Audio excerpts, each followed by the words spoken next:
আমি বলুন না, তুই কি করবি? তুই বলবি হুজুর মেহরবানি করে আপনি বলেন।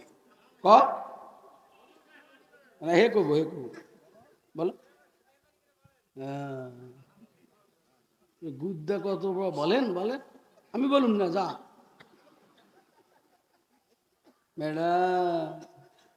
কথা শিখতে হয়, মৌলবীদের সাথে কেমনে কথা কইতে হয় নাকি? কথা শিখতে হবে। বেটা মৌলবী চিনস? মৌলবীর লোকে বেয়াদবি করলে ইমান থাকে না, বউ তালাক হয়ে যাবে, কাফেরই মরণ লাগবে। এই জন্য কোনো সময় কোনো মৌলবীর লোকে বেয়াদবি করবেন না। দেখে খেয়াল রাখেন কিন্তু ফতুয়া স্বামীর মধ্যে লিখছে মৌলবীর সামনে হাঁটাও বেয়াদবি। ইমাম সাহেবের সামনে মুসল্লি থাকলে নামাজ হয়? কথা কয়। ইমাম সাহেব নামাজের মধ্যে ইমাম, বাইরে ইমাম।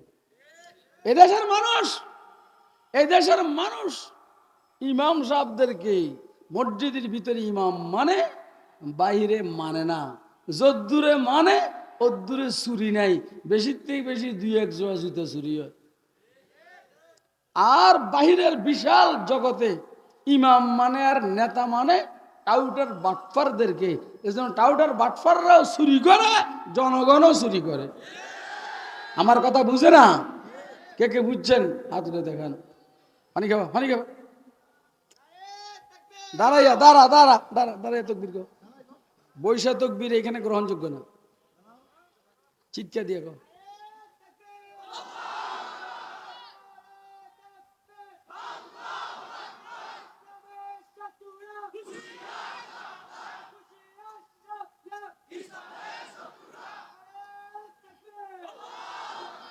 না না, এই কথাটা কি বুঝে আসছেন? বুঝুন বাদে চিল্লে নিতে হবে। আপনি ইমাম সাহেবকে মসজিদের ভিতরে ইমাম মানেন, কি মানেন? ওই কি মানেন? এখন উনি ইমামতি করে, উনি কানে ধরে, আপনি কানে ধরেন। এহা তোকে মহামান্য রাষ্ট্রপতিও কানে ধরে, ইমাম সাহেবের কানে ধরা দেখা। আগে কানে ধরলে হবে না, পরে কানে ধরতে হবে। মাননীয় প্রধানমন্ত্রী যেহেতু মহিলা মানুষ, উনি আনে যায় না, ঠিক আছে নি? এই জন্য ওনার ওই ইমাম সাহেবের অনুসরণ করানো লাগে না, শুধু মুদির অনুসরণ করলে চলবে। কথা কয় না কেন? শুধু মুদির অনুসরণ করলে চলবে।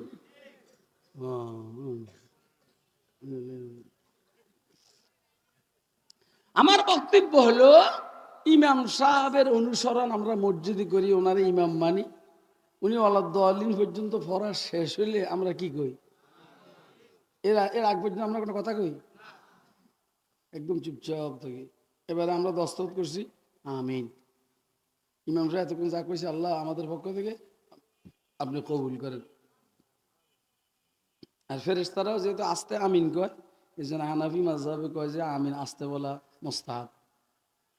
মান ওয়াফাকা তামিনুহু তামিনাল মালাইকা গুফিরা লাহু মা তাকাদ্দামা মিন যামবি। যারা আমিন ফেরেশতাদের আমিনের সাথে মিলে যাবে, মিলে যাবে অর্থ দুইটা। এই জায়গায় ফেরেশতারা আমিন বলে এক অর্থ, আর ফেরেশতারা আমিন বলে আস্তে, তুমি আস্তে বলবে আরেক অর্থ। যার আমিন ফেরেশতাদের আমিনের সাথে মিলবে, জায়গা হিসাবে মিলবে, আওয়াজ হিসাবে মিলবে, গফির লাহু মা তাকাদ্দামা মিন যামবি, পিছনের সব সগীরা গুনাহ মাফ। হ্যাঁ, ফাঁকি দিয়া ইলমে হাদিস সম্পর্কে কইলে আমারে এটা চতুর্দিকে ঘুরে, এটা আল্লাহর দয়া। তাইলে ইমাম সাহেবের অনুসরণ আমরা মসজিদের ভিতরে করি, আলহামদুলিল্লাহ মসজিদে চুরি হয় না। কথা কয় হয়নি? কম হয়। আজকে সারাদিনে এখানে কয় জোড়া জুতো চুরি হয়েছে বেটা?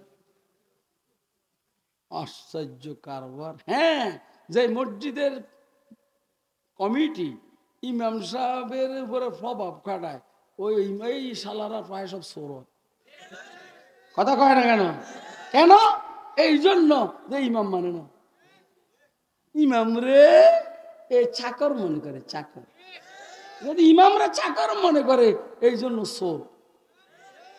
এদিকে খেয়াল করে মিয়া, এদিকে কি কিন্তু তোর বাপের কথা না শুনবি তুই, কথা সব শুনবি, নোট করবি, কোনো প্রশ্ন দেখলে পরে করবি, আমি সবার সামনে উত্তর দিব, আমার চিনিস না।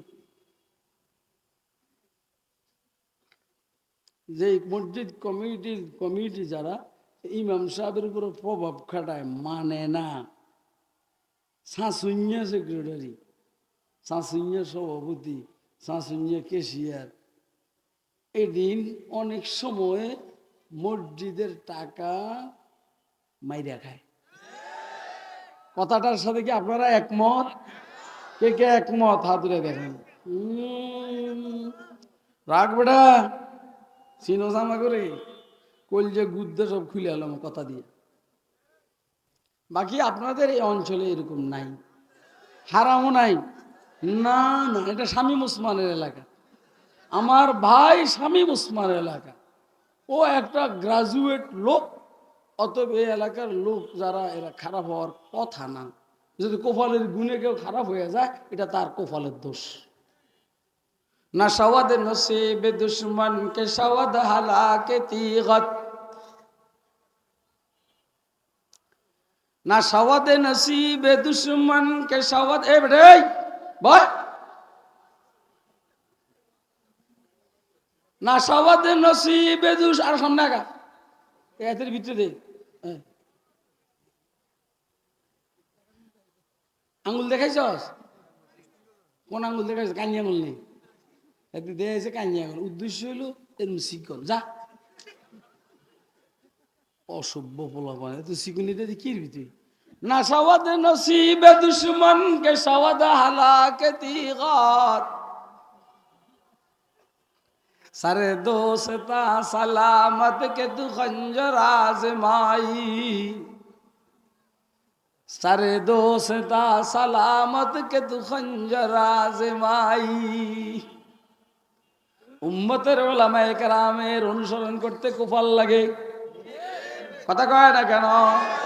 সবার ভাগ্যে জুটে না। আব্দুল্লাহ ওয়াল সাহেবের অনুসরণ করবে, আছে না? এর বিরুদ্ধে বলার মতো আপনাদের এলাকায় নাই, তার মানে কপাল ভরা। সবার ভাগ্য জুটে না উম্মতের উলামায়ে কেরামের অনুসরণ করতে। আমার ছোট ভাই সাখাওয়াত রাজি বলছেন, হুজুর গো অনেক দোষ, বিশেষ করে যারা ওয়াজ করে। তুই তোরটা দেখছস দোষ, তুই তোর দোষ দেখছস, তুই তো নিজেকে সুস্থ মনে করস। তুই ল্যাবেডে পরীক্ষা কর তো দেখবি তুই কত অসুস্থ। আমরা ল্যাবেডে পরীক্ষা করেছি, অর্থাৎ আমার শেখ মুর্শিদ উজানি হযরত শেখ মুবারক করিম রহমতুল্লাহ এইখানে 40 বছর পরীক্ষা করছে। 40 বছর আমার পরীক্ষা করার পরে পরে দেখছে যে না লাইন ভালো, পরে মালটা দিয়ে দিছে। মাল মানে এজাজত। তুই তো জীবনে কোনো মৌলবীর কাছে পরীক্ষা করাস নাই, তোর ইমান ঠিক আছে নি? তোর কইলে তুই গছ, হ্যাঁ আমার ইমান ঠিক আছে, নামাজ না পড়লি কি হইব? নামাজ না পড়লি কি হইব? আমাকে ইমান ঠিক আছে। তোর যে কি কসুর ইমান আছে, এই যে আমি দরুম কতক্ষণ করছি তুই বুঝবি। শুধু তোরে খাতিরে খাতিরে মোমেন কইয়ারি, নাহলে তুই যে কয় নম্বরের কাফের আল্লাহ জানে।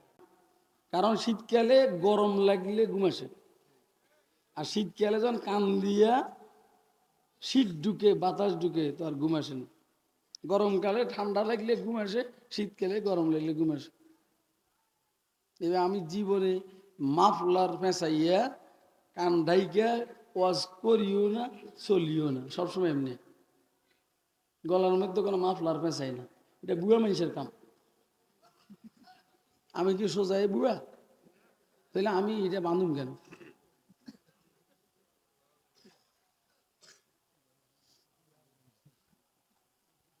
হাসে সব দিন, হাসা কত হাসতে হাসতে পারে, যদি উজু না ছুটে আজকে দেখিস তো ইনশাআল্লাহ।